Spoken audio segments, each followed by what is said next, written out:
What happens when a league that prides itself on being 40% lesbian and 65% black has to deal with a straight white woman who is a college phenom and seen as the next Larry Bird? Well, she must admit her white privilege and understand before being accepted by her fellow peers, she must understand she's not the star of the league. Hello, everybody. This is William Del Pilar, and this is Points on the Pool.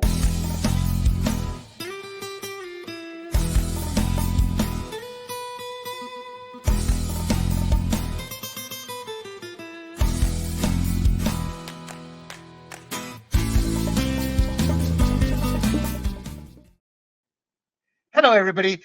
Once again, this is William Del Pilar, and I am glad to be back. It has been a while, and I must admit, I tend to be very anal when I do my research, and that tends to slow me down. I guess if you're an old comic book fan from the 1980s, 1990s, I'm kind of like that modern day Brian Bolland. Now, if you don't know Brian Bolland, he was an extremely talented English artist. He did this series. It was the rage at the time. Remember, this is pre-internet. It was called Camelot 3000, and it brought King Arthur and the knights into the future. It was a comic to die for, and it came out the same year as the Joker, the Arkham Asylum that was adapted storyline. So it was when DC was doing great comics. But the problem was he went from like 6 straight issues in a 12-issue series to it took him 2 years later to finish drawing the comic. And that's how I feel at times when I prepare for all this. you know? So once again, my name is William Del Pilar. Before I go on, you can find this podcast and other podcasts at Grumbling Media, as well as traditional podcast outlets, Apple, Google, Pandora, Spotify. And if you like looking at this handsome man here, you can check us out on Rumble and YouTube. And we are under the profile handle of Grumblings Media, as well as our website, www.grumblings.com. Now, as I've told you guys before, I'm still fairly new on this. So I'm doing this solo. So I've got a bunch of banners I'm supposed to be putting up. Like, don't forget to like and share, people. Please do. My job depends on it, actually. I'm also sporting the turtleneck today. Thank you, Nate Burleson. He's showing that it can be pulled off. Us good-looking guys got to stay together. Well, let's get down to it, though. As you obviously know, this episode is going to be about Caitlin Clark. Caitlin Clark, in the span of months, has gone from famous collegiate athlete to a superstar. Now, how do I define superstar? Well, if I go out to the store and say Michael Jordan, that person's going to know who Michael Jordan is. If I go out to the store and say Stephen Curry, some may or may not. And I'm specifically using that because I did a test case to prove my good friend Eddie Aparicio, host of the Buzzer Beaters, our NBA show, that Stephen Curry is not a superstar. He is one of the most well-known athletes in America, but there's only so many Shaqs, so many Michael Jordan, so many Tiger Woods that transcend their sport to become well-known outside of it. I'm not sure Caitlin Clark is there. In fact, I know she's not there yet. But in the sports world, her name is everywhere right now. So to wrap up what I was saying about Caitlin Clark, not only is she a college phenom, she was the overall number one WNBA player taken, and she immediately became the face of the WNBA. She saw endorsements, $28 million shoe deal before she even stepped foot on the court. So, I mean, she sees these endorsements before dribbling the ball.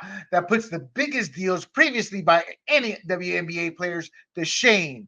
And she immediately becomes the face of the league. So what do? They denigrate her because of envy, jealousy, pettiness, and yes, sadly, racism. So why am I talking about this? Well, I know this as a Latino. My whole family runs the gamut from white to black and every color in between, from straight to gay, from dirt poor that America will never understand when I say third world country poor, to extremely well off millionaires in our family. So we run the gamut. And the one thing that bound us together was always family. It was always blood. And when I say blood, I don't literally mean blood. I mean, we were just family. And we never cared about color. When I went and visited my cousins in Panama, I never saw a brown kid.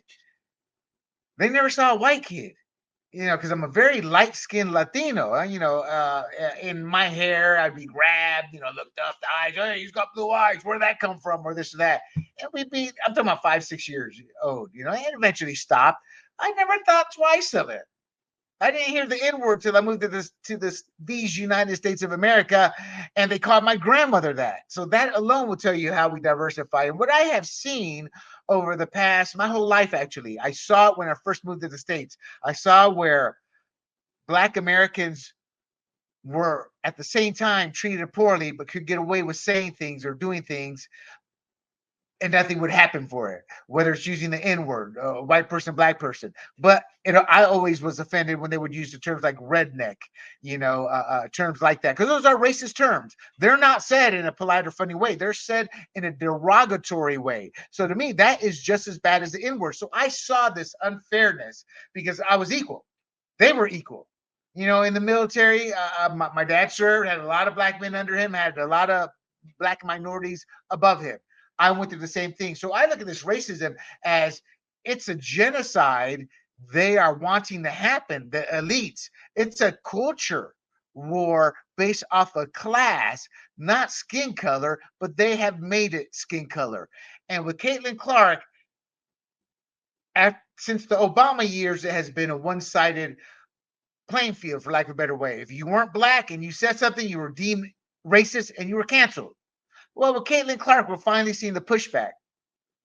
Look at it this way. If there was a black athlete, Jackie Robinson, entering a white league, all you would hear would be the N-word, N-word, N-word, N-word. That's what he heard. And his own white teammates defended him. And these people were being called out for being racist because they were trying to bring America back up to some modern human times, meaning treat everybody equally. And it was rightfully shunned in terms of those people. They were ostracized. His white peers, his co-players, went and defended Jackie Robinson. Well, but they don't want you to know and understand is that's happening now, but on the reverse side. A white person has entered a league that is predominantly black and queer, as Monica McNutt put it, as well as other NBA players or WNBA players put it, and it's never been popular. This is so similar to when Larry Bird and Magic Johnson entered the league.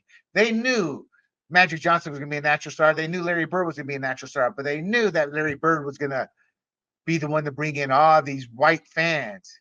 And I'm going to get into why that is, because it's no different than the Williams sisters bringing in black fans to the tennis. But then they saw this rivalry between Magic and Larry, and they built it up, and they literally saved the league. I mean, you couldn't watch the hockey and the NBA were on after midnight on television, tape delay. I remember when I was in the mid '80s. My first year in college freshman class president, being at one of my professor's school or apartments, and watching late night basketball. When somebody just put it on sports, something on in the background. And Larry and Magic saved the league. And the WNBA has been in the red. They've been broke every year since its inception in 1996.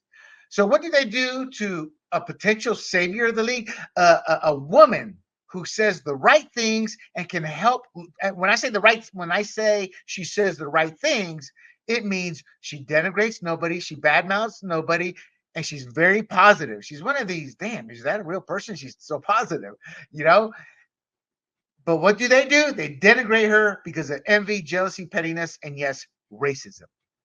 Bigotry and racism. The WNBA has exposed another side of America that the mainstream media wants hidden, and they deny it since Obama made race a focal point of America. The bottom line is this: whites are racist and bigots, but guess what? Blacks are too. Latinos are too. The most racist part of the world I have seen is the Asian areas. Think about that. I've seen racism. I've seen bigotry. I've seen hate come from Black America as well. So these people who want to sit there and play the victim, no, no, no, no. And you're finally seeing the pushback to how they've been treating Caitlin Clark. Caitlin Clark brings more eyes and fannies to the league that is, again, in a financial negative since its inception. And unlike Cameron Brink, who was the number 2 overall drafted player who is white, she came out and says, white privilege, oh my white privilege. Excuse my French, bleep white privilege. That's the biggest lie. You go tell somebody in a trailer park they got white privilege. And this is what gets me. The professors intellectualize this into so many layers. Well, you don't understand. Yes, I do understand black and white. There is no such thing as white privilege.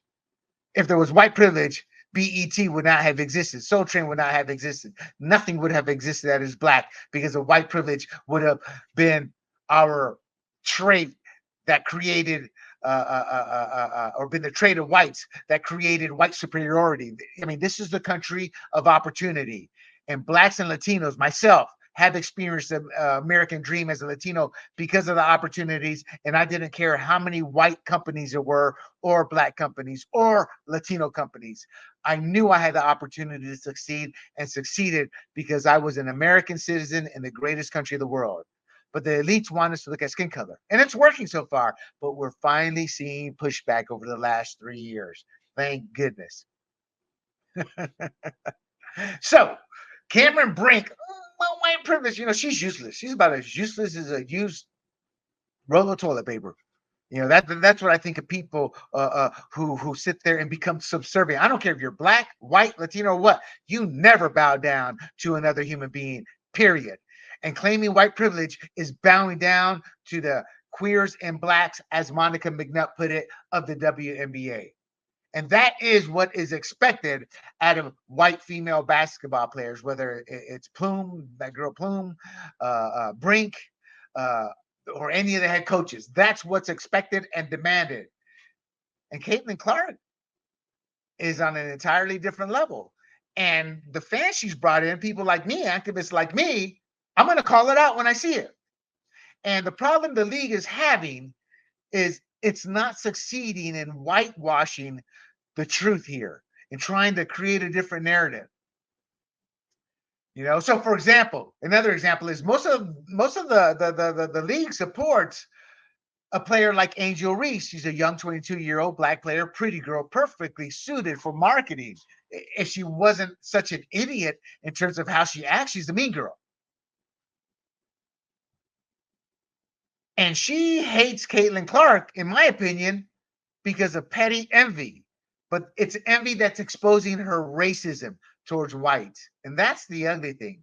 I always tell people there's always a little bit of bigotry in every culture. I have seen it firsthand, whether it's white, Latino, or black. And that bigotry / racism is spilling out from Angel Reese. She wasn't happy when the first WNBA preseason games were streamed. Clark's was, and Reese's was not. But let me tell you this. It's not about skin color. It's about the fact that Angel Reese's first exhibition match drew 2,000 fans. And that's pretty good for a WNBA chump league, getting 2,000 fans out there. Caitlin Clark's drew 14,000. That's how it is. That's exactly how it is.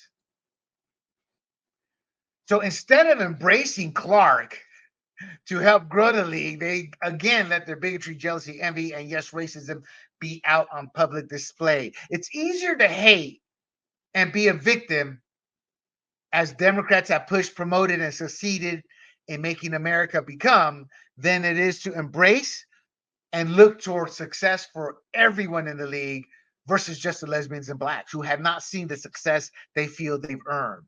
And now they're demanding. That's not how success works in terms of finding fans. And when you act mean and petty and envious, that does nothing to make me a fan. And that's what's happening. The truth is, if there's any privilege, the WNBA is currently suffering from a lesbian and black privilege in terms of how they dealt with Caitlin Clark. And that has to end. Caitlin Clark can help lift this league. She's already created at a safety last year. They stopped flying commercial and they charter their own flights. Well, because of everything expected with Caitlin Clark and the growth and the new eyeballs, they decided to let them have charter flights this season, about 25 million. The league expected to lose 50 million. If you're going to fight Caitlin Clark lifting the league up as the face of the league, because whether you want it or not, you don't decide who the face of the league is. Michael Jordan became the face of the league. And we really haven't had a face of the league since LeBron came in. It wasn't Kobe. It wasn't Shaq. It was Michael. And now it's LeBron. But when you talk about identifying the NBA as a league and the face of the league, it's still Michael. That shows the power of the Michael Jordan brand and how popular he was as a player. Yeah. So I mentioned Monica McNutt. What a name, McNutt. I feel bad for her growing up. I'm an ex-sailor. You know where I'm going with McNutt. But I'm not going to go there. You know, she's a black basketball analyst at ESPN, and she believes Clark, who is white, is overshadowing all the accomplishments of queer and black women of the WNBA. And in her eyes, she demands that they be recognized. She demands that they should be part of the face. She demands that we not forget them. We don't care about them. It's that simple. You can't force somebody to care about something they don't care about. However, by becoming a fan of the league, you're not just watching Caitlin. You start to notice other players, their style, how they talk at the press conferences, how they carry themselves. And that's how you build your fan base. You don't build your fan base by demanding.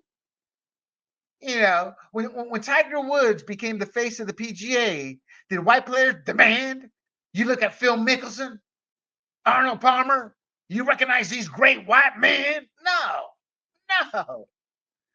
And here's what Tiger Woods did. He didn't only bring black faces to the game of golf. He brought non-golfing white faces too. He lifted the whole league up. Can't have none of that with the WNBA, can we? At least the way they're acting right now. McNutt is angry that these people haven't gotten their dues. But here's the problem. Again, we don't care because this has nothing to do with race but interest. So instead of embracing Clark, once again, who will benefit the league, they choose to hate and bully her. So as you see on my header, let's have a conversation on race. Leftists always say it, but never do it because it means nothing is off the table. They don't want to have the conversation on race because they can't control the narrative. It means both sides bring their issues to the table. And right now it's being one-sided. It's what Democrats say is racist, and you are it, and you either agree with it or you get canceled. That's now changing. But in full transparency, that's only about 1/3 of this debate. I mean, the other third is LGBT, meaning the homosexuality of the league, the lesbians of the league. And the final third is just plain petty jealousy from financial envy. I mean, she entered the league already banking $3 million from college NIL deals, the most for women. Then she landed a $28 million shoe deal. So why am I talking about this? Simple. As someone, once again, who has black and white relatives, gay and straight, well off to dirt poor, I know if America doesn't eventually come together with this, we will be destroyed as a nation. And nobody wants that. Nobody. As America goes, the world goes. And you may laugh at me and say you're an idiot, but I'm not. Most of what I've said has proven to come true. And being born and raised as an American citizen in a third world country where I saw two dictators, where I was interrogated right before the Panamanian invasion, I know what I'm talking about, because if America goes south, it's only a matter of time before we suffer a catastrophic event by some misbegotten country or a terrorist group with dirty bombs sponsored by these countries. You know, what's that got to do with the WNBA? Well, we are being destroyed by within. And culture wars are one way to destroy a nation. I would use culture wars if I was looking to destroy this nation, because the emotion called hate is the most powerful emotion you can use against somebody. And that's where we're at right now. We're fighting amongst ourselves to a point we have a divided country that hates one another. I don't hate my fellow blacks, but I am frustrated at what the Democrat Party has done. I am frustrated when I see, and I'll show you the clip here shortly, a young 2-year-old child hating on cops. She's not born that way. She's taught. Again, let me talk about Cameron Brink and white submission. Cameron Brink, Diana Taurasi, and Sue Bird, they've all acquiesced to the WNBA and its cultural and political demands. They all sit there and talk about their white privilege, how they're better off. No, they're not. Are they telling me their God-given talent, their God-given gifts? That's a product of being white? No, that's a product of just being born with the right genes, being able to ball. They had to fight their way onto those rosters as much as any lesbian or any black WNBA player. But right now, they're owned by those they play alongside, and they cannot think about their own thoughts without backlash and retribution from the league. And boy, Diana Taurasi, she's 40 years old, been in the league 20 years. All the focus is on Angel Reese, the young, upcoming, strong black woman. And she is a very strong black woman. If she wasn't such a mean thug, she'd be a phenomenal role model and a phenomenal marketing. I'm a marketer, I look at her and say, man, that's gold, except for the fact of who she is and her personality. And that can change with growth and over time. But Diana Taurasi, she's missed that window. It is what it is with her. She's been part of this league for 20 years. That's been broke. She hasn't helped lift the league. Think about that.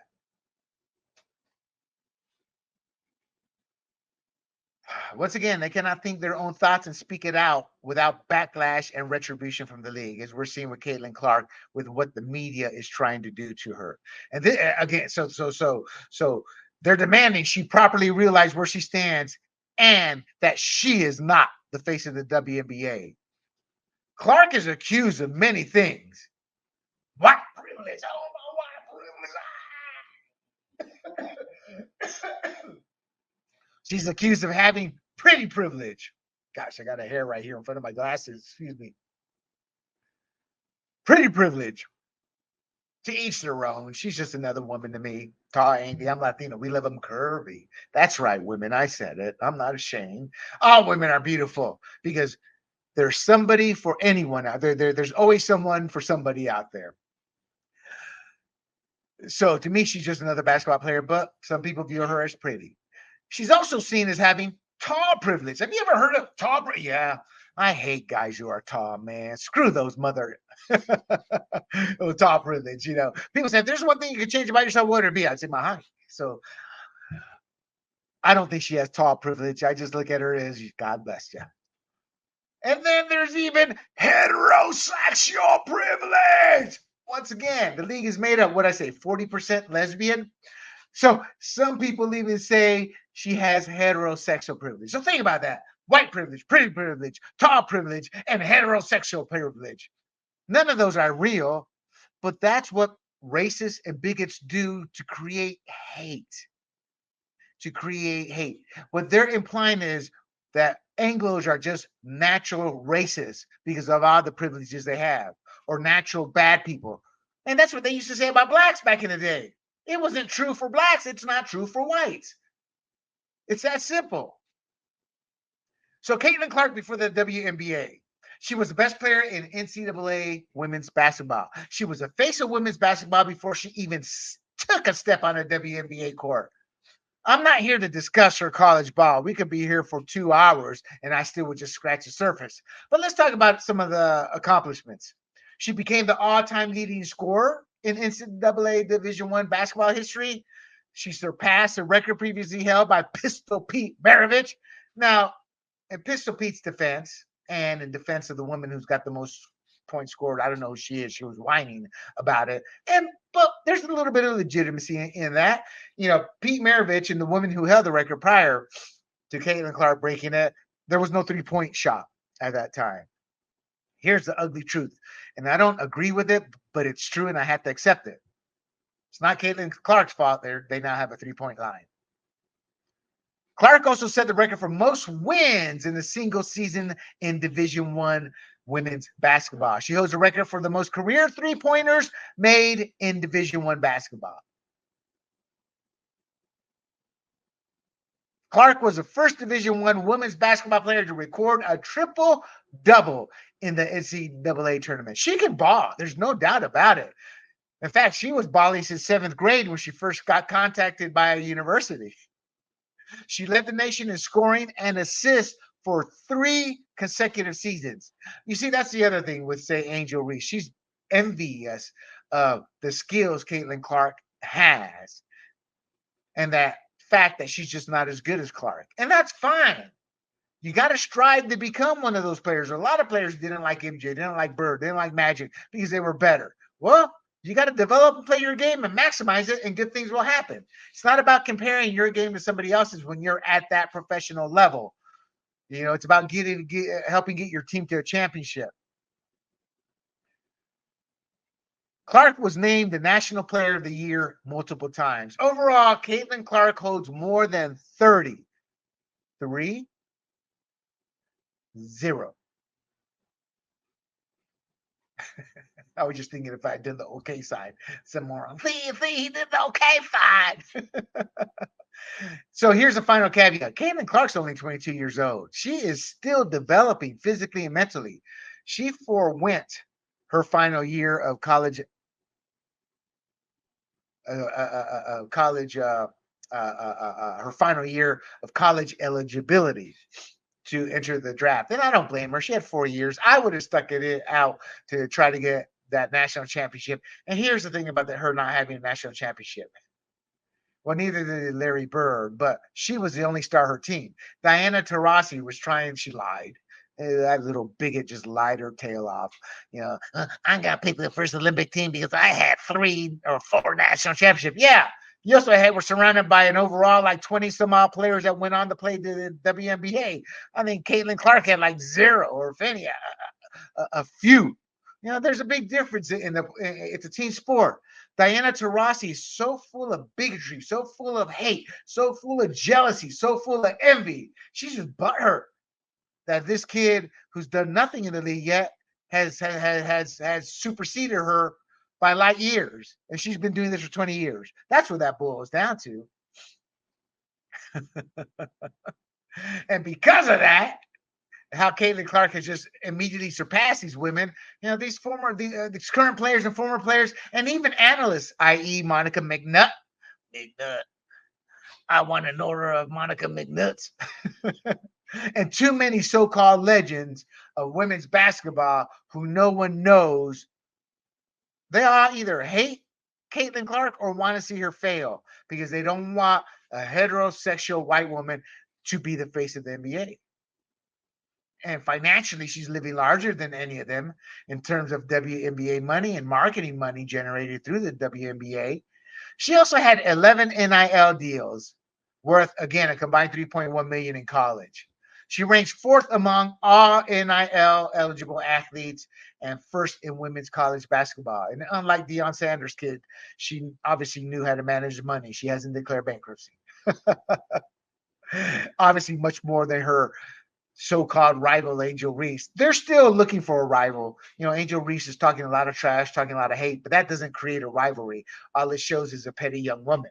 So we don't know who is going to be her magic to Caitlin's Bird. And that's really what's great for the league, is that they can find a rivalry like that.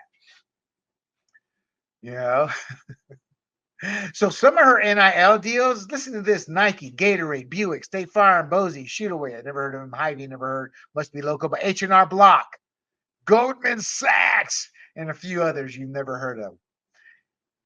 Now let's get to the important part: why she's become the immediate face of the WNBA, why she became a superstar while still in college. March Madness, the Elite Eight. Iowa's win over LSU and Angel Reese averaged 12.3 million viewers. It peaked at 16 million viewers. That briefly made it the most watched women's basketball game of all time. No, it wasn't because of Angel Reese. It was because of Caitlin Clark. The Final Four, the Hawkeyes matchup with UConn, averaged 14.2 million, peaking with 17 million viewers. That briefly made it the most watched women's college basketball game ever, breaking the record of the Elite Eight. Iowa's win over LSU. National championship game. South Carolina defeated Iowa. South Carolina deserved the win. They were stacked, well coached. It was literally 5-on-1 when they played the Hawkeyes. It drew a record 18.9 million viewers, peaking at 24.1 million viewers. 24 million viewers watching a female women's basketball game. You asked me that 10 years ago, I'll say it'd be a hell would have frozen over before that happened. Why did it happen? Caitlin Clark. It was the most watched basketball game since 2019. I repeat, the most watched basketball game since 2019.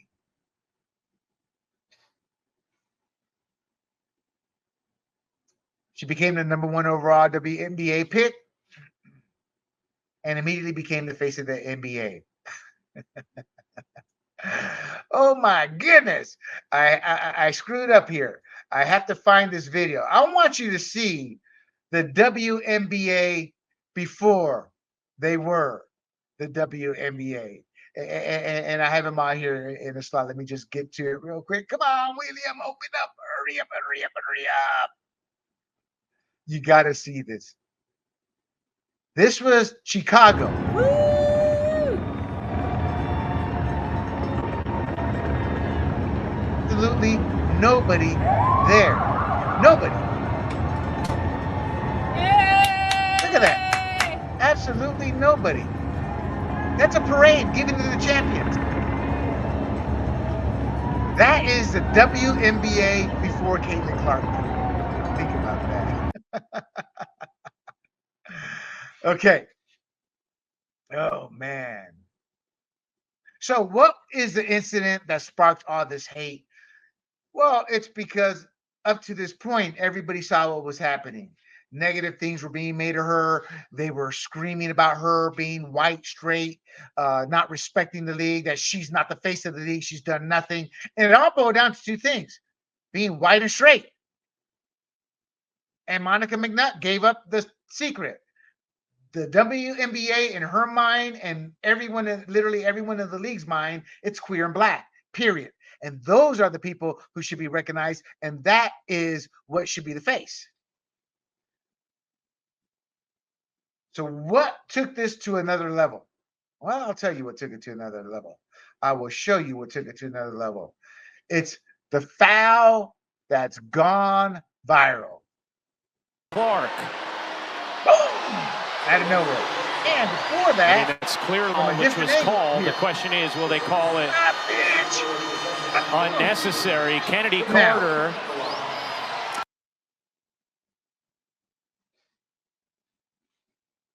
Kennedy said, that's Kennedy Carter, the girl who purposely delivered a flagrant foul to hurt her. There was nothing basketball about that. It was a foul to hurt her, to try to take her out. Kennedy said, "You bitch," lowered her shoulder, as you saw, and knocked her to the ground. That's an ejection, but they didn't. They just gave her a foul, not even a flagrant foul. Afterwards, the league gave her a flagrant foul. But where were her teammates? And who was the enforcer? Now, Kennedy Carter, she didn't let up. I mean, the jig is up. We're seeing what's happening in the league. And you're finally seeing pushback by white America. It has nothing to do with racism. It has everything to do with calling out their racism. And that's a big no-no in today's culture.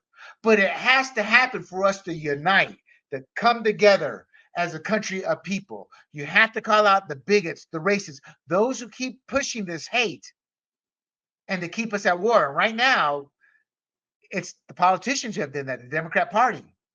But it's taken on a life of its own with BLM, with the WNBA. And now it's not just whites, it's Latinos, me. It's Europeans, it's Asians. It's Native American Indians, Arabians. It's everybody. They're saying enough, enough. You're not our superior. We are equals. And until we get to that point, this is going to get uglier. The truth is, race is a huge factor. So at the press conference, as y'all probably already know, Kennedy Carter refused to answer questions. And right afterwards, she began liking tweets that stated she was justified and for her to do it again. So I want to talk briefly about Aja Wilson and race. I think it's a huge thing. I think a lot of people may say it's not about black and white, but to me it is. Aja Wilson, Las Vegas Aces. Here's a truth alert, truth alert, truth alert. Race is a factor. Anthropology 101. Listen up, bigots, sheep, intellectuals, elitists, working men and women, and to every American out there. Anthropology, it deals with cultural preferences and social tendencies, or as I call it, human nature. There's something called in-group bias that's studied in anthropology, and that's when people, it's a truth that people tend to favor their own cultural, ethnic, or social group over others. That's why you saw in 64 integration. Everybody kept saying whites didn't want anybody else to live with them. That was true. But blacks want to live amongst blacks, Asians amongst Asians. Why do you think there's Little Korea, Little Vietnam, Little China? Why do you think there's Harlem? Where I live, we had an area called Hollywood Heights. Now, some of these are the only places minorities can live. And that's wrong too. You don't provide a ghetto to a Latino or a black person and say, here's America, enjoy. No. But at the end of the day, we are more happy when we are amongst our own. That's what makes Latinos different. You saw my household, there was brown, black, and white. Because we were Latinos, we're Panamanians, and Puerto Rican. We get the whiteness from that Puerto Rican side. It's very heavy Spaniard. But we do have the same brown and black mixtures too. So in-group bias, it's people tend to favor their own cultural, ethnic, or social group over others. And there's something called homophily or homophily. It's when individuals often associate with those who share similar characteristics such as language, religion, or background. That's why patriotism is a must if you want to survive as a country. And right now, there is no patriotism. You don't let illegals or immigrants into this country who say death to America. You don't have one culture. Black Americans hating America because they believe there are no opportunities. That's the biggest lie they're told. There are plenty of opportunities. There are a whole swath of American black millionaires. Oh my God, Aunt Jemima, I forget her real name. White America erased her by condemning how she looked. She was a former slave born in the 1800s, late 1800s, lived to be 89 years old, a millionaire, beloved. But because of how she was dressed, black people, you got to look a certain way. Why? Because the white Democrat elitist is telling you why. That's why. And then they went on with all black Americans saying, okay, and they erased a strong black woman. What is it with George Floyd being propped up as a hero? He's not a hero. He's a druggie who died because of a fentanyl overdose, and you erase people like Aunt Jemima. Makes no sense. I wish I knew her name right now. I feel silly saying Aunt Jemima. In fact, I am going to look it up here real quick. Let us see here. Aunt Jemima, real name.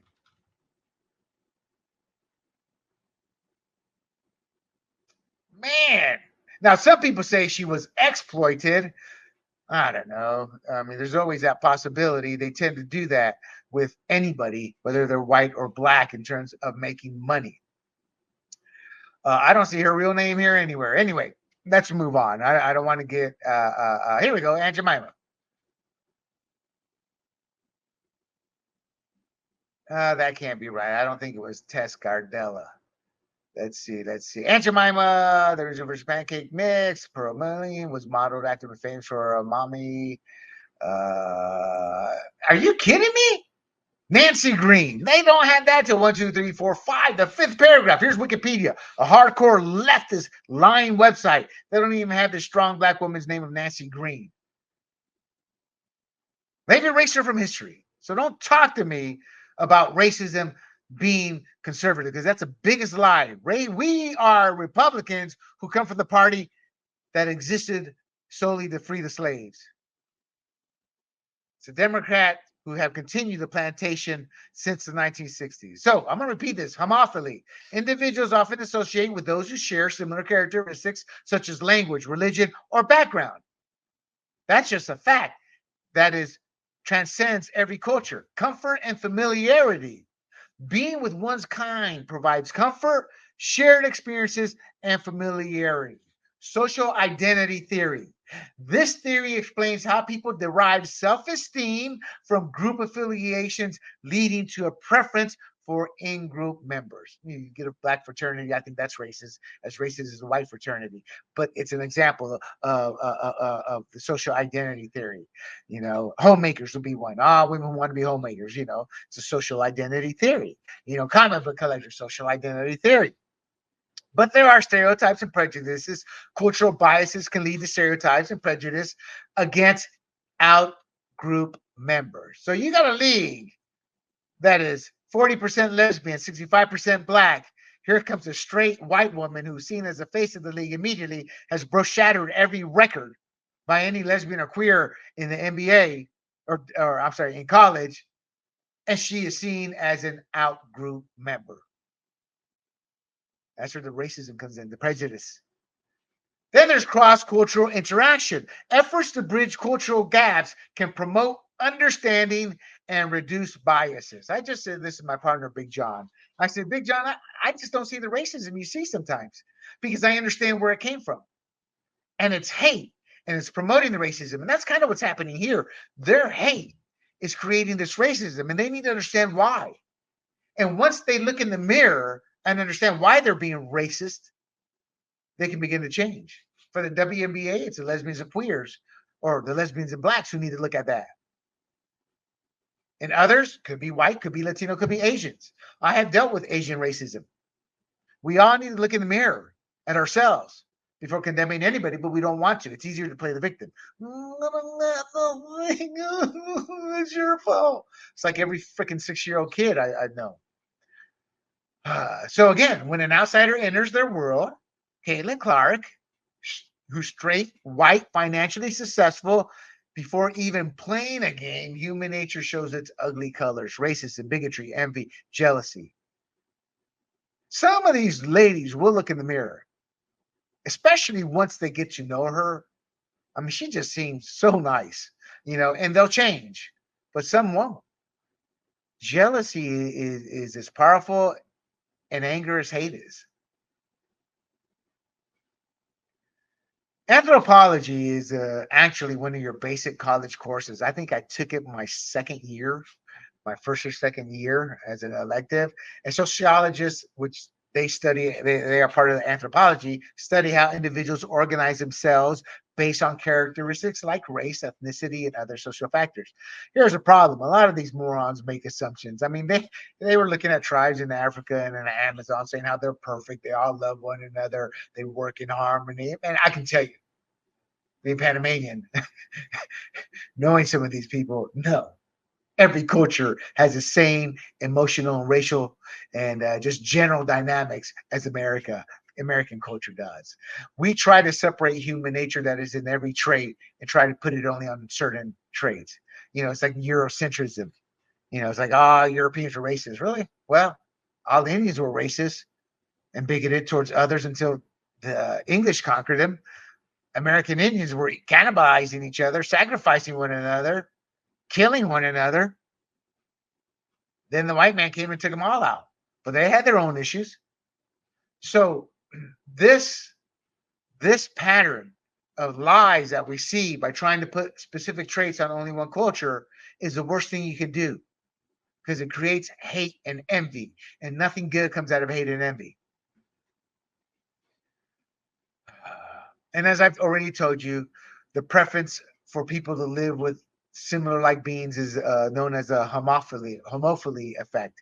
This phenomenon occurs across various characteristics, including race, ethnicity, social class, gender, religion, and that's right, political affiliation. The homophily effect is evident in racial and ethnic preferences. That's what we're seeing from the women of the WNBA. People tend to associate with those who share similar racial backgrounds. And I keep repeating it, but it's important because it's not just whites, Latinos, Asians, it's also blacks. For some reason, we want to exclude Black Americans from that.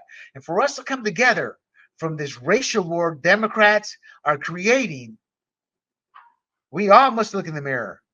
And we all must try to understand one another. I've done that, been there. I am a mean son of a bitch on social media because I'm behind a computer. But I don't attack. I always attack those who have attacked others because I get angry at them. In public, man, people don't recognize me. They're like, man, you're nothing different. You're so different in public because I'm a nice guy. I just want us to get along. I have nothing against you. Now, if you hurt my family or anybody like that, then yeah, we're going to have problems. You know? So, this conversation on race that I'm currently having, nobody else is having. I welcome people to let's have it, you know. But these patterns are complex, again, influenced by cultural, economic, and historical factors. A human's desire for social connection and similarity can shape their living arrangements and interactions. If you're in the military, your world is shaped by a militaristic outlook. I was in that world. I was in the Panamanian world. My whole world was shaped by Panamanian culture, food, dress, etc. I went to college, had that worldview. You know, I helped pioneer and commercialize the fantasy sports industry. So I had that sports worldview. One of the things I've gotten angry with Black America is the indoctrination of hate. Black Americans believe cops are all bad. They're all bad cops, so most are good. African Americans are indoctrinated to believe that every Black American is going to get shot and killed by a cop. It's actually the opposite. More whites are shot and killed by cops than Blacks. Oh, well, that's because there's more whites. No, I'm talking percentage-wise. You know, I want to show you a video of indoctrinated hate. And it saddens me because our culture is condoning and encouraging this. When I say our culture, our American culture, specifically our political representatives, even more specific, the Democrat Party. And here's the kicker.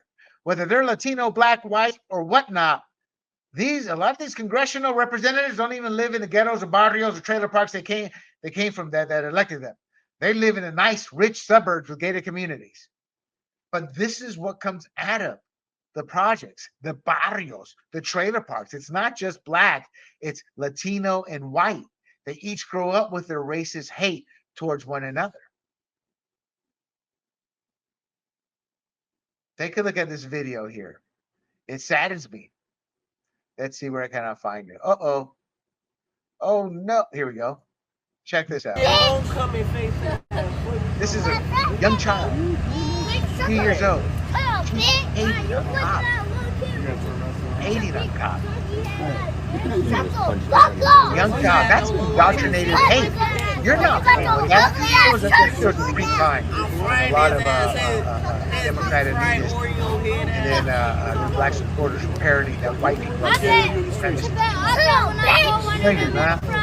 That's like saying back in the day, Blacks were inferior and had smaller brains because they were Black. They're just lies. This, my friends, is nothing but indoctrination. Yeah, it's just terrible. I feel for that poor child.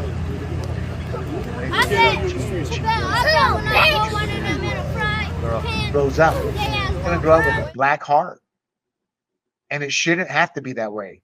She should have a great education in the greatest country there is. She should be taught to critically think, but they're not. They're being indoctrinated. They're being told their failures are because of a specific person of color, white. And that's the biggest lie of them all.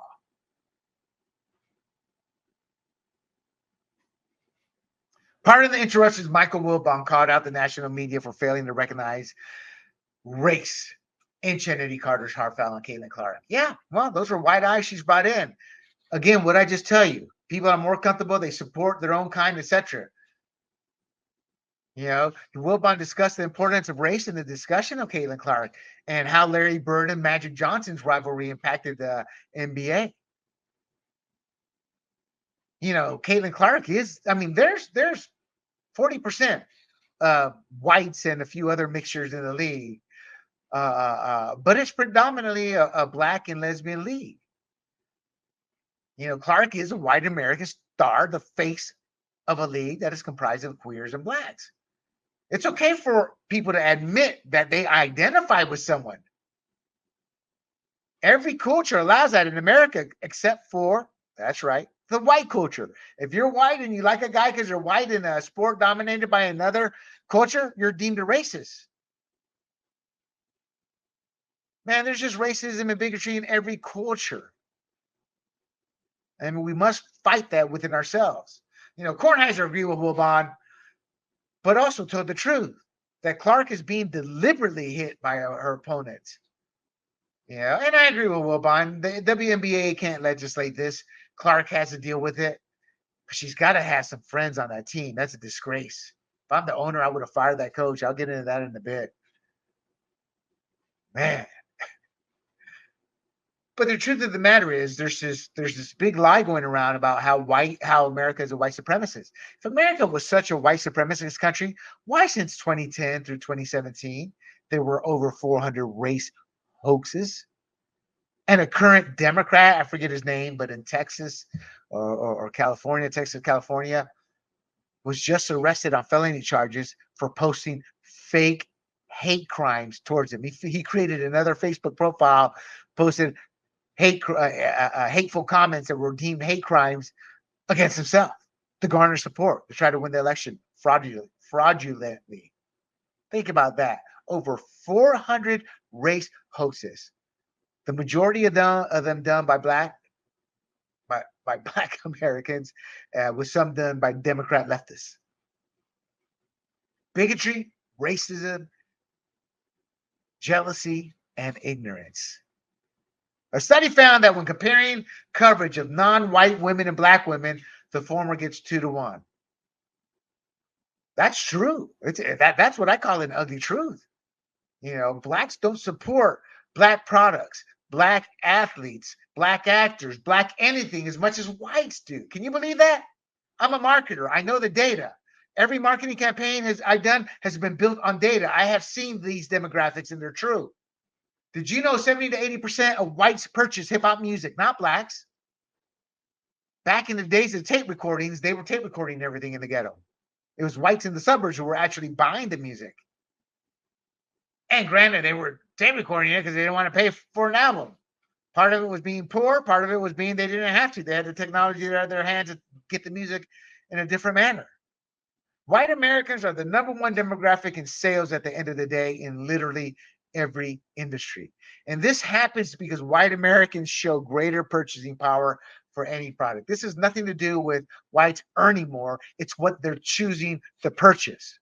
One of the things I hate about the government pushing the lotto is most poor people, Latinos, whites, or blacks, a lot of blacks, they spend a good chunk of their salary on booze, cigarettes, and lottery tickets.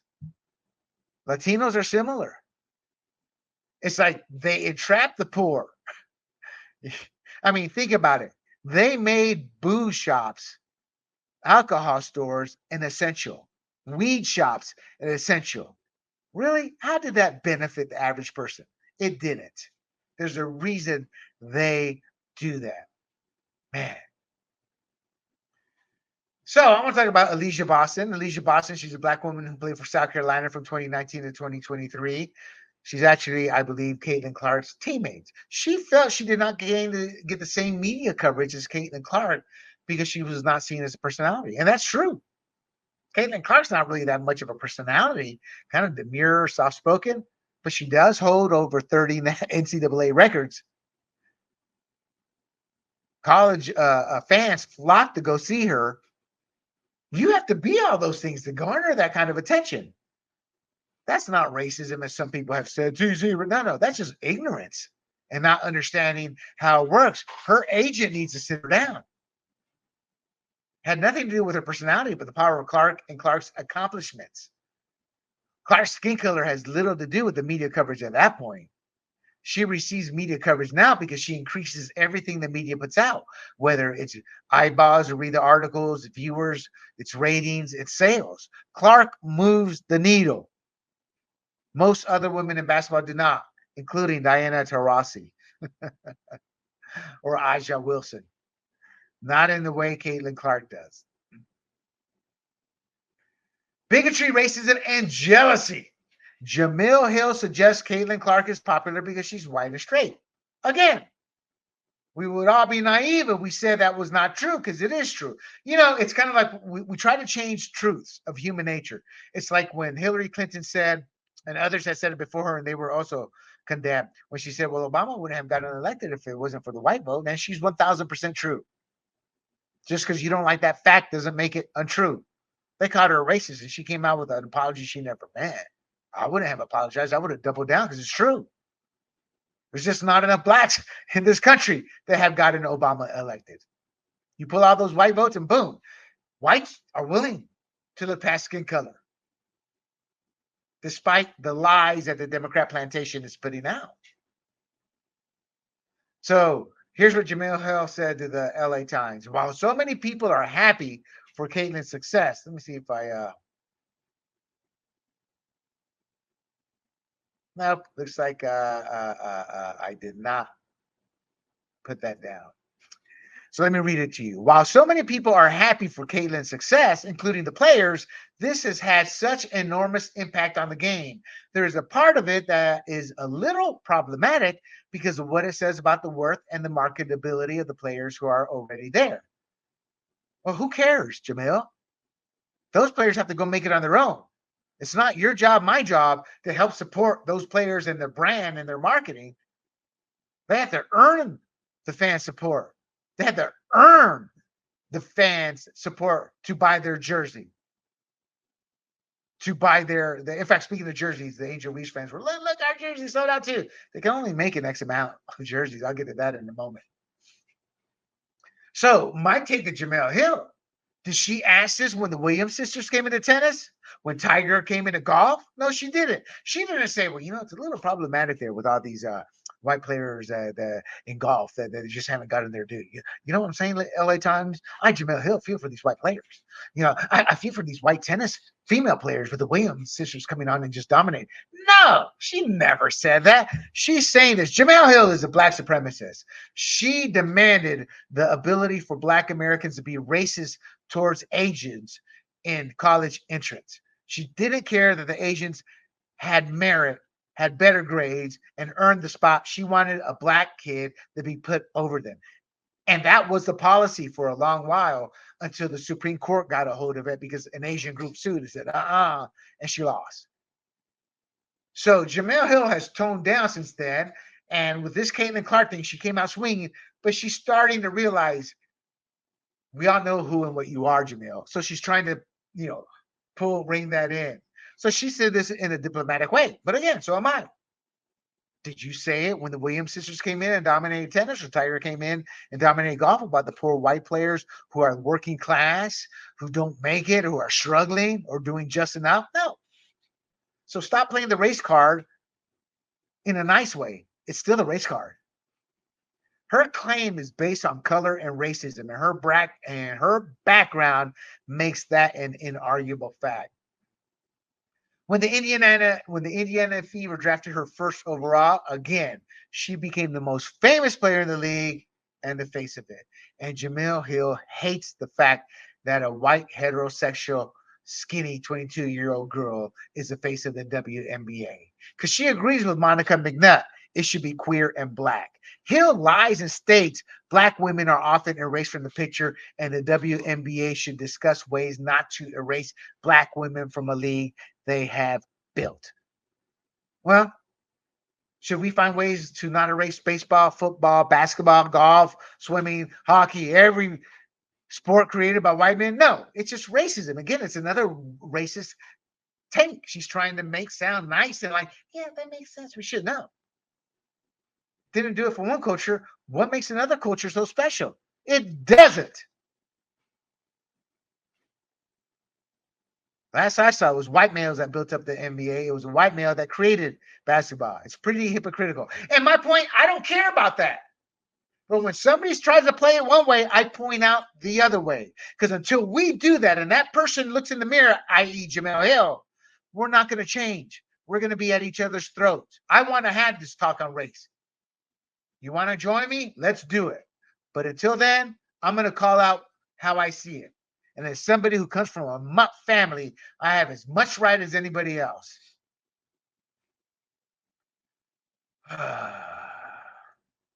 Hill doesn't care about meritocracy. She proved that with the Black versus Asian entrance exam or entrance issues into elite universities. And I got a whole nother podcast on that because I was thinking of going into Harvard and as a returning student and what I had accomplished and what I learned from my friend who was an Ivy League graduate. He told me, you're in. I was like, why? You're Latino, William. That's why. Maybe one day I'll talk about that conversation because it's fascinating. It's fascinating. Like I said, Jamil Hill exposed herself and meritocracy, and the fact she didn't care about it was when Asians were being their spots were taken and given to Black kids at the college, and it took the Supreme Court to rule otherwise. And then Harvard immediately tried to switch tactics, and then of course they got sued, so they went back. See, that's the thing about the law: you can sue when you break it. Again, Aja Wilson believes race may have played a role in Caitlin Clark's rise to stardom. No, it played no role in her rise to stardom. It has played a big role in bringing fans to the game who want to watch and support her. Caitlin Clark's rise to stardom is a product of Caitlin Clark and 30 NCAA records and the fact she can ball.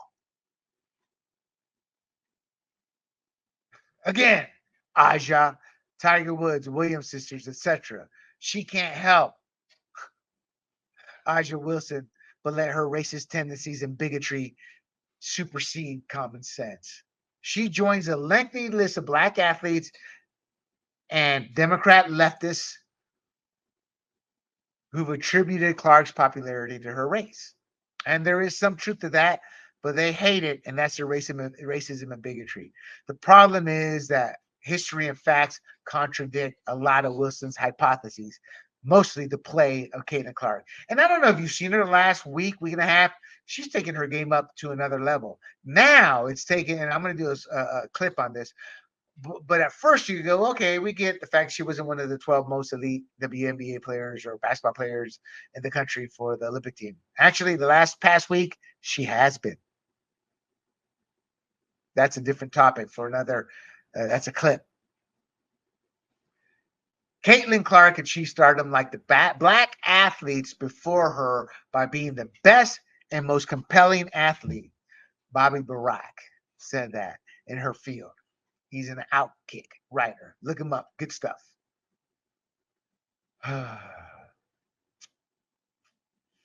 It's like, should I say this from my notes? Today's WNBA Black player and lesbian look down upon white athletes, and that's why they demand them acknowledge their white privilege, which is code for saying, yes, I am racist, and I'm sorry, which is a lie. Clark has emerged as the face of the women's basketball without doing none of that. And that pisses them off too. Again, Monica McNutt gave the game away. She says this is a league of queers and Blacks, and they must be and will be recognized for that. Racism and shoe deals. Nike gives signature shoe to Aja Wilson following criticism of Caitlin Clark deal. Well, that's a lie. Aja Wilson announced she was already getting a signature shoe deal at a preseason game. She wanted to wait for the season to start to announce it. It was already in the works. Jamil Hill came out with the racist attacks on Caitlin Clark, and it's because she's white. No, it's because they do a shoe deal with her. It's going to sell millions upon millions upon millions. Wilson had been working with Nike for over a year. You think Wilson would have come out, Aja Wilson would have come out and said something. Nah, she waited, bid her time because she liked what Jamel Hill was saying. It made Erasure Wilson look like the victim, which is what she wanted. Nike named Wilson to its roster signature athletes, and her collection will include shoes, clothing, and accessories in women's, men's, and kids sizes. Look, I'm sorry. WNBA is a league of nobodies. It's going to sell to her hardcore fans. That's about it. And here's the kicker, Aja. You're going to sell more of that gear because of the Caitlin Clark effect. The irony.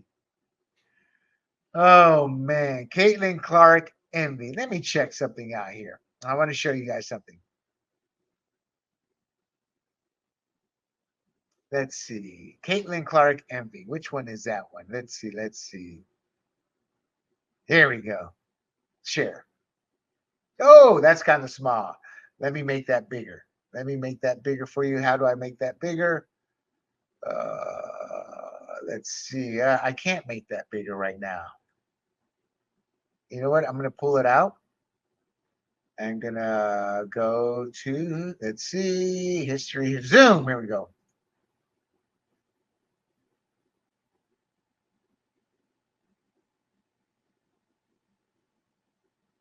And I'm going to, when an unproven rookie named LeBron signed a $90 million Nike contract, I didn't see anybody complaining. When networks put half his rookie games on national TV, nobody complained. When a ringless Jordan got a signature shoe in 1985 over vets like Magic, Bird, nobody complained. Well. The hypocrisy. The freaking hypocrisy. And kudos to Fashi at Very Simple Idea, if you want to follow him.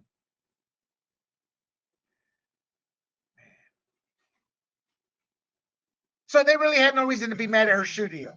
You know, damn phone, leave me alone. I'm working. So, present. What does Caitlin Clark bring to the table? And I named this post because of Shanity Carter stating, besides three-point shooting, what does she bring to the table, man? I will tell you what she brings to the table. Look at that. 150 plus points, 50 plus rebounds, 50 plus assists.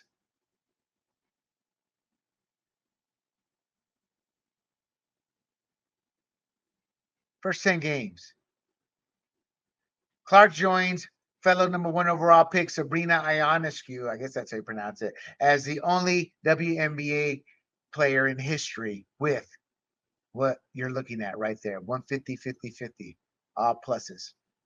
Off the court, her popularity brings perks to the league as well. We know that. The ability for WNBA players to make more money and fly charter. The league is finally relevant nationally. Potentially, the WNBA could come out of the red and make a profit. Not this year. They're scheduled to lose $50 million. Ticket sales are up 93%, not because of Angel Reese, but the Caitlin Clark effect. Teams are also moving to larger venues when she comes in. See the Las Vegas Aces, see the Washington Mystiques. You know, it's phenomenal. The Caitlin Clark effect. WNBA ticket sales up 93%. Look at that, my friends. 93% compared to last year. Ticket sales and demand for WNBA teams and games have increased drastically compared to the same time last year, according to a season preview report from StubHub, which credits college basketball star Caitlin Clark and her team, the Indiana Fever, as being at the forefront of the league's growth. It's proof in the pudding. Like I said, I look up data. I look up demographics. I research everything. I have studied human nature, God, at least since the 1980s. When I was a teenager, I started to notice, even as a child, I started to notice people act a certain way, the same traits regardless, because I traveled. I got to see that. I mean, think about that. Yeah, the Indiana Fever arguably got the greatest number 1 overall pick of all time based on ticket sales. You know, here is a fascinating stat. Fascinating, fascinating, fascinating. Look at this. First 5 games of the season, the Caitlin Clark effect. Check this out. In 2023, home attendance, 81,336 fans. The first 5 home games in 2024 with Caitlin Clark, 82,857. In 5 games, she has elevated that team financially, visibly, and in popularity, which is part of the Caitlin effect that helps new fans discover some of the other Fever players. Jersey sales. Jersey sales are up 750%, and Fanatic states it's because of Caitlin Clark. Does that surprise you? No, doesn't surprise me. TV ratings. Caitlin Clark has brought the highest ratings in 10 years of the WNBA. 2024 WNBA viewership numbers show Caitlin Clark is the one driving that growth. This is a snapshot from a few weeks ago, but it's on the money. Oops, hit the wrong thing here. Sorry about that. Share screen.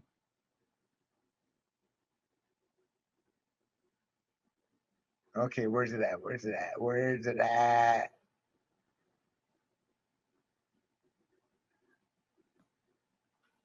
Look at this.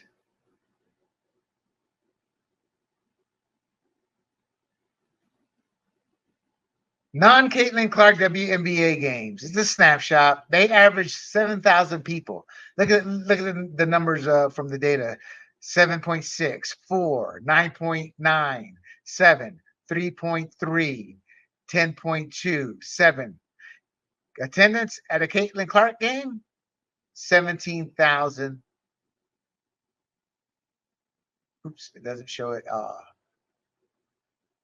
That's not good. Huh, that's not good. But she's averaging 17,338 viewers. Think about that, man. That's incredible. 17,000, 7,000 for the rest of the league. That's the Caitlin Clark effect. So back to the conversation on race and gender.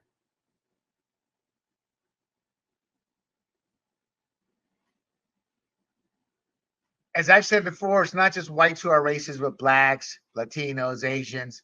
They all have their own form and share of racist, bigots, liars, and a-holes.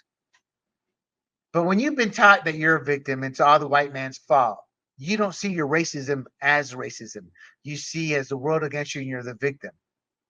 But yet that's the worst racism of them all. Look at X before Elon Musk bought it and what blacks and minorities would say. And if an Anglo said something back to defend him or herself, or even just to be mean as they were suspended and thrown off of Twitter. But racism is racism. Hate is hate. And I will get frustrated at seeing one side get away with it because all that would do is create greater hate, greater victimhood, greater superiority in their belief that, see, I'm right. They're being suspended, kicked off. No, it's because Twitter was working directly with the government to spread a message of hate and bigotry and to keep blacks and whites at each other's throats. I've seen this within the Latino black communities firsthand, growing up and even as a young adult. Not only is it true, it's prevalent and grows when left unchecked. And that's in every minority community, not just the black communities. Paul Pierce, former NBA player, 19 seasons. Here's what you call subliminal racism. Paul Pierce can't believe little white girl Caitlin Clark can compete with black women. Caitlin Clark's proud. Paul Pierce out playing black girl on golf. So you don't like me mocking the way blacks talk. That's ugly. But I did it for a reason because Paul Pierce is a bigot and a racist. It's subliminal. But he is what he is. And by saying that, he outed himself. Pierce views white people as inferior and needs special treatment to be viewed on the same level as black players. That's what that boiled down to.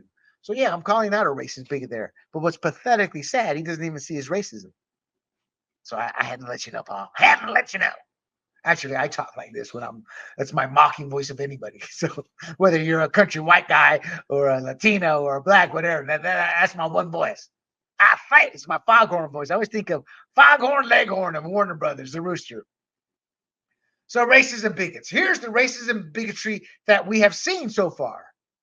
And it's terrible because it shouldn't be this, you know? But these are the people that I have tracked through their own words, through their own actions. And they need to be called out. Aja Wilson, Angel Reese, Bomani Jones. He assumes white people are racist by default. Think about that. Kennedy Carter, Chiney Ogumumiki, however. Ella Duncan, Gilbert Arenas was really bad about it. Jamel Hill has a whole track record of it. Joy Taylor, Mike Freeman. Mike Freeman is a black supremacist who works at the USA Today. As somebody who worked with over 200 reporters in a 10-year span, Mike Freeman, and there's another one, former Jim Trotter, were the two whose names, when they pass by my desk, should we give them a call, reach out to them? No, because I studied on every reporter before we brought him on. And I said, no. Those are what you call black supremacists. Yeah. Then obviously Monica McNutt, Paul Pierce, and it doesn't show up, but Cheryl Swoops is on that list as well. And my point in showing you those names is those are the people right now who whether it's pettiness, jealousy, envy, hate, bigotry, or racism, they don't like the fact that Caitlin Clark, a young heterosexual white girl, has come into the league and taken it by storm. They don't like that. And it must be called out. For us to improve as a country, for our culture, and to accept and love one another, you've got to point out and stop supporting the bad apples. And those are the bad apples. Now, can those people change? Yeah, you give everybody a chance to change. Change is the greatest gift we can bestow on ourselves. The change to be a better person. The reason I brought up Freeman, Mike Freeman, is that the USA Today argued that black women should be the stars in women's basketball. That's just promoting racism, bigotry, and hate. That's what Freeman and his ilk over there promote. His ilk being other racist bigots.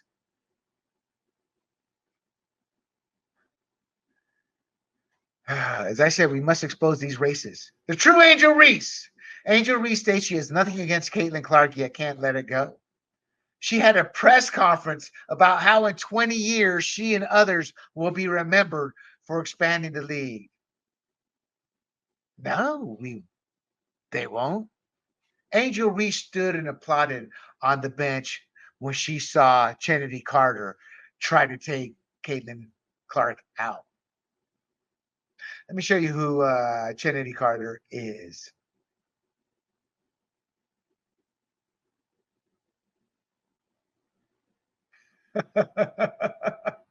That's just too funny. Let's see. Oh man, I can't bring it up. Anyway, I'll read it to you here. Let me make it a little bit bigger for you. Kennedy Carter, 25 years old, nicknamed herself Hollywood, declared for the WNBA draft early 2020. First round, fourth pick. So she supposedly has game. However, in 2021, she got terminated from Atlanta after threatening to beat up her own teammates. It was conduct detrimental to the team. In 2022, the LA Sparks picked her up and waived her midseason for poor conduct. She's played abroad in Turkey. She signed with the Chicago Sky and obviously assaulted Clark in the Sky 7th game. She's a thug. She's just a mean person, a vile human being. Now, as I said, people can change.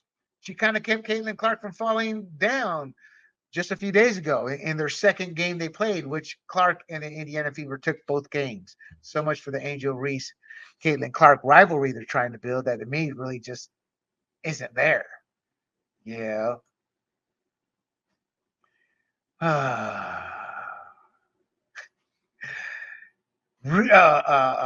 then there's this video. As I said, Angel Reese applauded when Kennedy Carter tried to take out Caitlin Clark. Where is this? President? Here we go. Video file.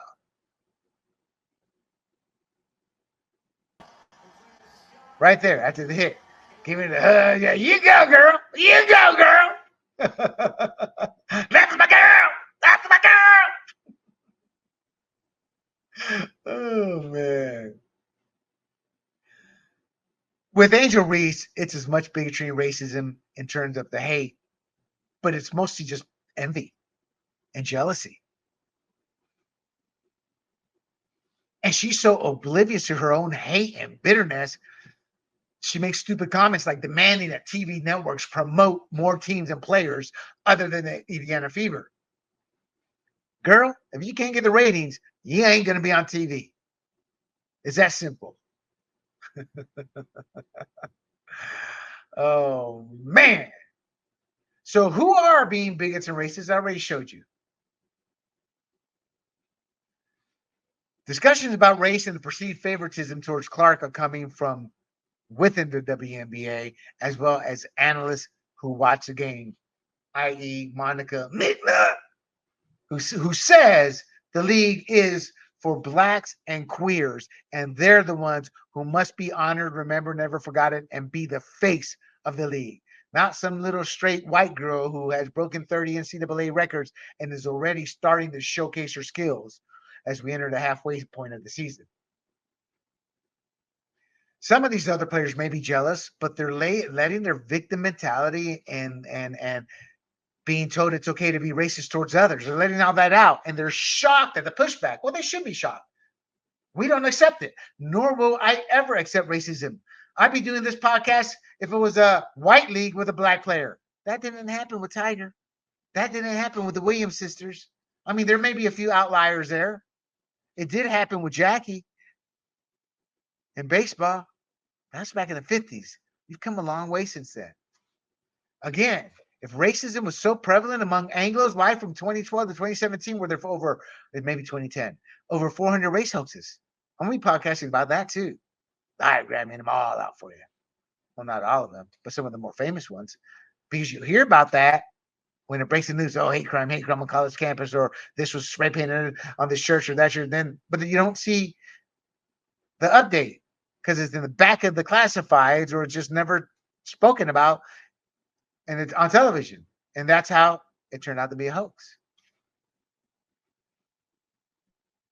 So Jason Whitlock compared Caitlin Clark's situation with Jackie Robinson. Yeah, I wouldn't compare to that in the sense of where Jackie Robinson was in time, but in terms of the hate she's seeing, yes, I would say it's similar to that, if not worse. Because right now, that hate, since Obama took over, was construed as okay and righteous, but it never was. It's just not until now where there's enough pushback. And the pushback is coming not just from whites, but from Latinos and conservative blacks and just other black fans who see it happening. Whitlock predicted that a combination of this jealousy, this racism, this anti-heterosexual sentiment within the WNBA would ultimately break Clark's spirit. I don't know. Maybe he's right. Maybe he isn't. Yeah, Whitlock criticized in the WNBA players, their culture. Again, their jealous, their pettiness, their racism toward Clark, and predicted all of this is going to lead to her downfall. Yeah. The lesbian crew, the black players, the Diana Taurasi's, the Sue Birds, the Breonna Stewarts, and many others that are white that have acquiesced their white privilege because they're stupid and ignorant and want to be liked. You're not liked if you say that and become subservient to somebody. You're actually looked down on. And that's what Taurasi, Sue Bird, Breonna Stewart, and others like her have been. That's a dirty little secret they don't tell you. I've seen that firsthand from whites towards blacks, from blacks towards whites when I'm in their groups when we're talking. I was always seen as a neutral type guy. They would show their hate towards the one another, and I hear it all from both sides. That's why I am who I am, and I'm saying and talking about this because it has to change. It must end. Hypocrisy and hypocrites and so-called support.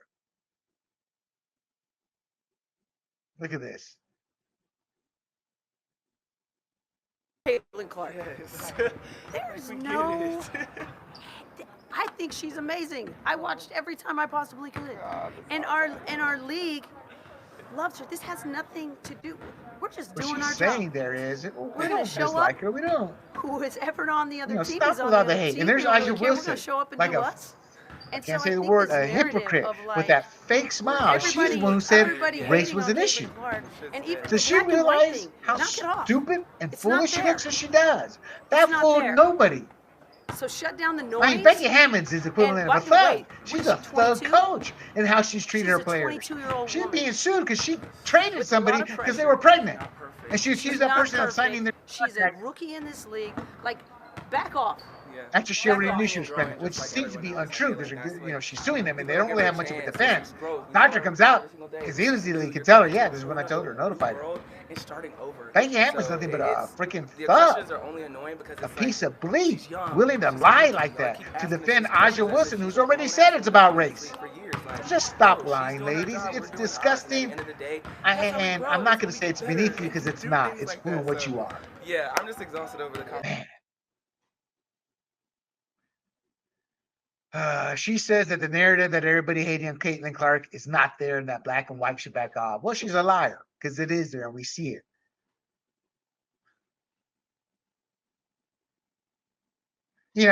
Caitlin Clark says she doesn't really read social media. God bless her. That's probably smart on her part.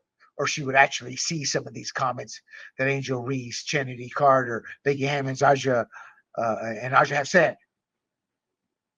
And she probably maybe start to get angry. But she's kept her head above it all. She's been a professional, mature. She's been a saint in all this. And that makes it even worse. Her answers, how she's carried herself, has made her look so much better than her counterparts. Angel Reese does not really understand how ignorant, how stupid, how vile, how much of a mean girl she looks by whining about everything. Just show your game on the court and good things will happen.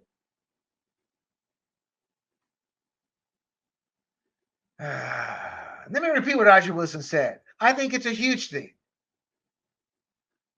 I think a lot of people may say it's not about black and white, but to me, it is. The two-time WNBA MVP told the Associated Press. And you're right, Aja, but not in the way you think. You're coming from it from a bigotry and racist point of view. I'm coming at it with the truth. It's called human nature. Again, Tiger Woods brought a whole fleet of black fans. The Serena sisters in tennis. Black players in hockey. I don't know any of them. I don't watch hockey.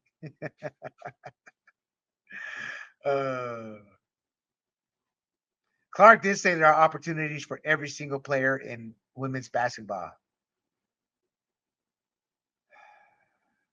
Aja Wilson doesn't think she's marketable because she's black.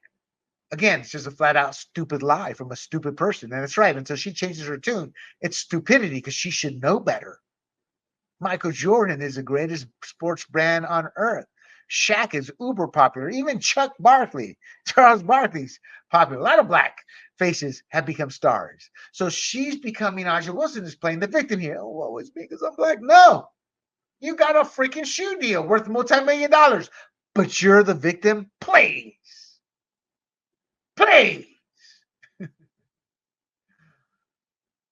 And part of the reason we're here is because of Obama creating racial tension. Remember, he was a great unifier. But the first thing he did was blame a cop in the Harvard incident. Turned out it was a black professor who was the guilty party. He blamed he blamed George, whatever his name was, over Trayvon Martin. It was Trayvon Martin who attacked George, who was one of the neighborhood watch. Yeah, we can read between the lines and look at the facts, bud. Obama helped trigger all this purposely. A lot of people voted for him to get over race. He created a greater racial divide. That's why I didn't vote for him. I knew who and what he was. As Denny Green said, I knew who and what he was, or who they are, or whatever. You know what I'm talking about. This originates with him in the Democrat Party, not Anglos.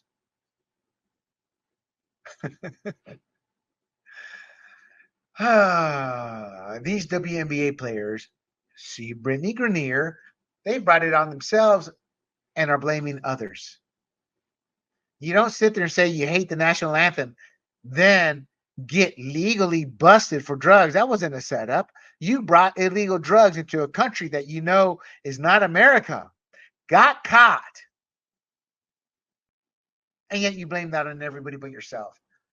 That's the mentality of most of these WNBA players in this scenario. Again, Caitlin Clark's final collegiate game, the NCAA championship, scored more viewers than the men's final. And her debut against the Connecticut Sun was the most watched WNBA game at the time on ESPN history. Caitlin Clark says she just wants to spread the love. Let's get the View. You can't not talk about this without talking about the View. Sunny Hostin says there's something called pretty privilege, and I've already mentioned it, and that other players will benefit from it. Her quote, I do think she is more relatable to more people because she is white, because she is attractive. But unfortunately, there still is that stigma against the LGBTQ plus community. Well, of course there is, Sonny. The LGBT community wants to groom and transition our kids right now. So, of course, there's a lot of hate towards lesbians who view themselves as superior to anything else in that league right now. They've brought it on themselves. And instead of embracing Clark and the Caitlin Clark effect, they're trying to belittle her and denigrate her as you are. Again, the WNBA is black, 65%, 40% gay. Here's the real issue I have right now with all the fouls is where's Clark's teammates and head coach? And I was thinking of this, but I'm always slow with the podcast. And then I saw this. And Matt Barnes said it best. Topic going on right now. Caitlin Clark says she got cheap shotted against the sky. I mean, throughout the season, she's been getting beat up. Hard screens, elbows, knocked down. It is what it is. She's not the first. She won't be the last. My issue and my question is, where the fuck are her teammates at? Where y'all at? Where the rest of the Indiana Fever at? I've seen a couple girls smirk when she's got knocked down, half-assed to pick her up. Like, y'all supposed to protect the asset, protect the star. And all this is the team. She's the star. You always protect your star. I was someone who protected the stars. You fuck with Kobe, CP, Blake, list goes on. It's going to be a problem because you guys are supposed to be a family. I was just talking to somebody about Bill Lambier. Of the league right now because y'all don't protect each other, man. Coach don't do shit about it. Players don't do shit about it. Y'all should be ashamed of it. But the rest of the league is going to continue to test her. And that's what they're supposed to do. It's your guys' fucking job to have her back and have each other's back. Got to do better, ladies. He had a reputation as a tough player between 2004 and 2017. And I agree with him. He's more concerned with where's the intervention? Where's your teammates? Where's the head coach? Where's the players? Who's the enforcer? Think about that. That's what's bugging me. Even to this day, you're still not seeing it. And it's damning. So, the truth of the matter is, she also has her supporters. I'm trying to find them. Maybe I did not. Yep. Looks like I don't have that one. I thought I had it queued up. I have a whole list of her supporters. Well, first of all, Dawn Staley, the head coach for the South Carolina Gamecocks, who defeated Iowa and Caitlin Clark in the national championship. I want to personally thank Caitlin Clark for lifting up our sport. She carried a heavy load for our sport. She's going to lift that league, WNBA, up. You are one of the GOATs of our game, and we appreciate you. That was just a simple truth. That's just a simple damn truth.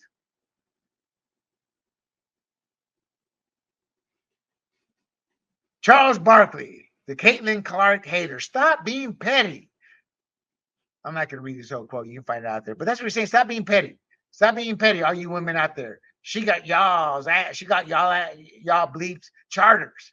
She's bringing y'all this money to the table. But y'all being petty like dudes. LeBron James. He says he's rooting for Caitlin Clark. The one thing that I love that she's bringing to her sport, more people want to watch. That's me. More people want to tune in. Don't get it twisted. Don't get it bleeped up. Caitlin Clark is the reason why a lot of great things are going to happen for the WNBA. You mean like profitability finally? King James? Sage Steele. Yeah. Told her to go, girl. Stephen A. Smith and Shannon Sharp. Stephen A. Smith, before ESPN sat him down, said, son, who cut your check? That's right. It's an old white guy up there at ESPN who's a progressive Democrat plantation leftist. He doesn't like you speaking truths about the WNBA. You need to go back out there and start slamming old whitey fans there. Do you understand me? Because they're the real problem. But prior to that conversation and him coming out and saying some of the most stupidest inept comments about Caitlin Clark fans and Clark, him and Stephen A. Smith and Shannon Sharp did a show together, and that's where I discovered Monica McNutt. And he says that he said at the time in WNBA players, they're jealous of Clark, and he knows race is a component. And Stephen A. Smith plays the race card a lot for ratings. But they both defended her. They're jealous of her success because they've worked so hard to uplift this brand. No, they haven't. They have not worked hard. Nick Wright is what you call a damn buffoon. I mean, he's just a buffoon. Not very intelligent. I don't know. I mean, he must have been on his knees for somebody to get that job, or he has a relative there. And I'm serious when I say that. The guy's pretty talentless.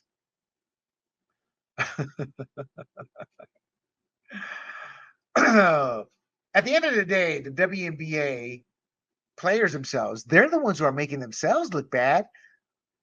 All of this I got by watching their actions, their comments, how they react, how they just flat out lie. Angel Reese hating Caitlin Clark so badly the other day, she had a flagrant foul and took her head off. Now, it was a basketball play, meaning she was trying to block the ball, but she didn't try to stop her arm when she saw that she was trying to hit Caitlin Clark, or she was going to hit. But in her defense, I'm like, okay, basketball play. But to come out and say, well, somebody gets all the cause. That's just hate, bigotry, and racism, and envy and jealousy. Now people say, well, what's that really going to do with bigotry and racism? Well, it's the whole picture. That's my answer to all the cumulative data. In fact, I have researched and found out. And as you've heard here for the last hour and 40 minutes, it's a lot. Now, Caitlin Clark is so good, she received other offers outside the WNBA. Ice Cube and his big three offered her $5 million. That's like a summer league. But the big three plays at the same time as the WNBA. So obviously she wasn't going to do that. Barstool Sports Men's League. Oh, excuse me, I have to sneeze. Sniffles. Dave Portnoy extended a $10 million offer to Clark. Now this is millions more. 10 million. This is about 9.8 million more, or 9.7 million more than Clark is making on a salary. 10 million. His website sponsors a men's league team. He really wanted her to play in that. So Caitlin Clark's talent has garnered attention from all corners of the sports world. But her path is with the WNBA. And in closing, I want to say this. The WNBA players need to realize if Caitlin Clark weren't in the league, millions of sports fans like me wouldn't be interested in watching any of your games. Right now, I can't get over all the bigotry and racism from specific players. But overall, I marvel at these women going up and down the court. But because of y'all's hate, I have no interest in finding out about other players. I'm more concerned if Caitlin Clark's going to make it through a season. And I'm not kidding. She's taking some serious shots. And those of y'all who say this is part of the game, no. That Trinity Carter shot was not part of the game. The Angel Reese hit on the head, yeah, that's part of the game, but not the Trinity Carter. And that crap's happened more than once. The only reason, ladies, the WNBA is relevant is because of Caitlin Clark. There's a difference between competitiveness and unsportsmanlike conduct that we saw from Trinity Carter. The jealousy of Caitlin Clark will continue to force fans like me to dislike you and eventually just tune it out and just enjoy the highlights of Caitlin Clark. Or if there's a game on, there's nothing else on, I put that on. Clark is the hand that feeds you right now. That's going to lift you above everything. You're making more money. You can fly charter. It's because of her. Last year, you flew charter for safety. This year's the Caitlin Clark effect. To the WNBA, to its players, to the analysts that cover it, to every lesbian out there, to every black WNBA player out there. You don't have to like Caitlin Clark, but you must respect the opportunities she's introducing for individual players such as yourselves and the league. So be freaking grateful. Man, I just tell you, this is a league that I do want to enjoy one day, but right now they're making it tough for me to become a fan. Before I leave you, first of all, thank you for sticking around, enjoying the show. You can find us at grumblingsmedia.com. All our podcasts, our political podcasts, our pure sports play podcast, and my podcast, a conservative podcast, and this politically tied to sports podcast. You can find us on YouTube, Rumble, Google, Apple, Spotify, Pandora, all under the handle Grumblings Media. Thank you so much for listening in. I truly appreciate it. Do not forget to like and share the podcast. And until next time, I am William Del Pilar, and this is Points on the Board. Good night, America. Hey everybody, this is Big John from Grumblings Media, and I just want to say thank you for watching our content. If you want to support our efforts here at Grumblings Media, just smash the subscribe button right here, totally free, or just go ahead and consume more of our great content. Click either one of these two boxes.